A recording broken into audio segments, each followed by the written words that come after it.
لیلا بادشاہ کی بیٹی تھی، امیر زادی تھی، مجنوں سے جس کا نام قیس تھا اس کا عشق ہوا۔ لیلا کچھ خوبصورت نہ تھی، مگر محبت صورت کو نہیں دیکھتی۔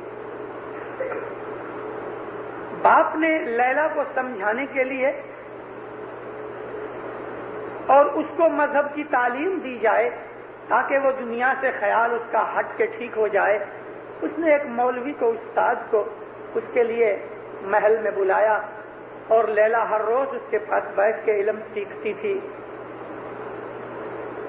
لیکن جو سپیڈ اور جو خیال علم سیکھنے میں ہونا چاہیے، عشق کی وجہ سے لیلا کا خیال ان چیزوں میں نہیں رہتا تھا۔ ایک دن مولوی صاحب نماز پڑھتے تھے، لیلا ایک طرف سے بھاگ کے نکل گئی، دوسری طرف چلی گئی۔ مولوی صاحب کا جو مصلی تھا جس پہ نماز پڑھ رہے تھے، اس مصلی کے اوپر لیلا نے پاؤں رکھا، نیچے تسبیح بھی پڑی ہوئے گی اور چلی گئی۔ مصلی پہ پاؤں آیا، بڑی بے ادبی ہوئی۔ اسلام کے اندر کوئی نماز پڑھ رہا ہوئے، دعا پڑھ رہا ہوئے، اس کے سامنے سے، اس نزدیک سے نکلنا نہیں چاہیے، اس کو کراس نہیں کرنا چاہیے، آڑے چلے جاؤ۔ کبھی مسجد میں جاؤ اور کبھی کوئی شخص نماز پڑھ رہا ہے اور آپ آگے سے پیچھے جا رہے ہیں اور آپ نے اس کو کبھی کراس کیا تو ممکن ہے ادھر مسلمان کوئی بعض جو فینیٹکس ہوں گے وہ پکڑ کے گالیاں بھی دیں گے یا کفر کا فتویٰ لگا دے گا یا کوئی مارا ماری بھی کرے۔ بہت بڑی بے ادبی مانی گئی۔ اسی لیے اسلام نے حکم کیا کہ اپنی مسجدوں کے اندر جب تم باہر سے آؤ ہمیشہ فرنٹ میں آ کے بیٹھو۔ ہمارے بہت سے آدمیوں کی عادت ہے کہ وہ بیچ میں بیٹھتے ہیں، سامنے جگہ خالی ہوتی ہے۔ اسلام کی نظر میں یہ ٹھیک نہیں، آگے آ کے بیٹھو تاکہ پیچھے آنے والے پیچھے بیٹھتے رہیں اور ہم کسی کو الجھ کے کراس کر کے نہ جائیں۔ یہ اسلام میں مذہب کی بے ادبی مانی گئی۔ مولوی نے نماز پوری کی، بہت خفا ہوا، بہت بگڑا۔ لیلا کے باپ کے پاس جا کے شکایت کی۔ باپ نے بیٹی کو بلایا، لیلا مولوی صاحب کیا کہتے ہیں؟ پتہ نہیں ابا جان کیا کہتے ہیں مولوی صاحب؟ کیا بات ہے؟ کیا بات ہے؟ میں نماز پڑھ رہا تھا اور تم بھاگ کے نکل گئی، میرے مصلی پہ تو نے پاؤں دیا، بہت بری بات ہے، بڑی سخت بے ادبی ہے، نماز کے اندر اس طرح تو نے کھنڈن کیا۔ اب نماز پڑھتے تھے؟ ہاں۔ افسوس، میں تو مجنوں کے خیال میں چلی گئی، مجھے یہ بھی پتہ نہ رہا کہ نیچے مصلی ہے اور آپ نماز پڑھ رہے ہیں اور آپ اللہ کی عبادت کرتے رہے اور آپ کو یہ پتہ لگ گیا کہ میں نے مصلی پہ پاؤں رکھا۔ مولوی کی گردن جھک گئی۔ وہ مستی تھی کہ جس میں ارد گرد کا کچھ بھی خیال نہ رہا۔ خدا کی یاد کی ایسی مستی لگاؤ کہ انسان باقی سب چیزیں بھول جائے۔ من سو لے ان کی دھن جے کرو، پھر کہتے ہیں سے ثابت ہو کر کھوجو دہی، اپنے بدن کو کساؤ، اپنے بدن کو آرام میں عیش میں نہ ڈالو، بدن کو سزا دو، بدن کو کساؤ، بدن کو دکھ میں ڈالو۔ اتنا زیادہ دکھ نہیں کہ ہمارا بدن خراب ہو جائے، لیکن بدن کو ڈھیلا مت رکھو، اس کو کساؤ۔ جس طرح انگ کسرت کر کے آدمی بدن کو محنت سے کساتا ہے، ایسا ہی روحانی حساب سے اپنے بدن کو کساؤ۔ ثابت ہو کر کھوجو دیہی، اور اپنے بدن کے اندر ڈھونڈو۔ بولن ہار نرنجن وہی، بولنے والا وہ مولا ہے۔ تم جب ہی ڈھونڈنے نکلو گے تو وہ تمہیں آواز دے گا، تم کو بلا لے گا۔ جیسے امام فرماتے ہیں، عبادت کے اندر تم کو نور کا پانا حق سمجھ کے نہیں دینا چاہیے، یعنی نور کی پراپتی کو تمہارا حق نہیں، یہ کوئی سوداگری نہیں کہ تم اتنے پیسے دے کے اتنی چیز خرید لو، یعنی تم نے آدھا گھنٹہ عبادت کی تو تم کو نور ملنا چاہیے، یہ سوداگری نہیں۔ مومنو، محبت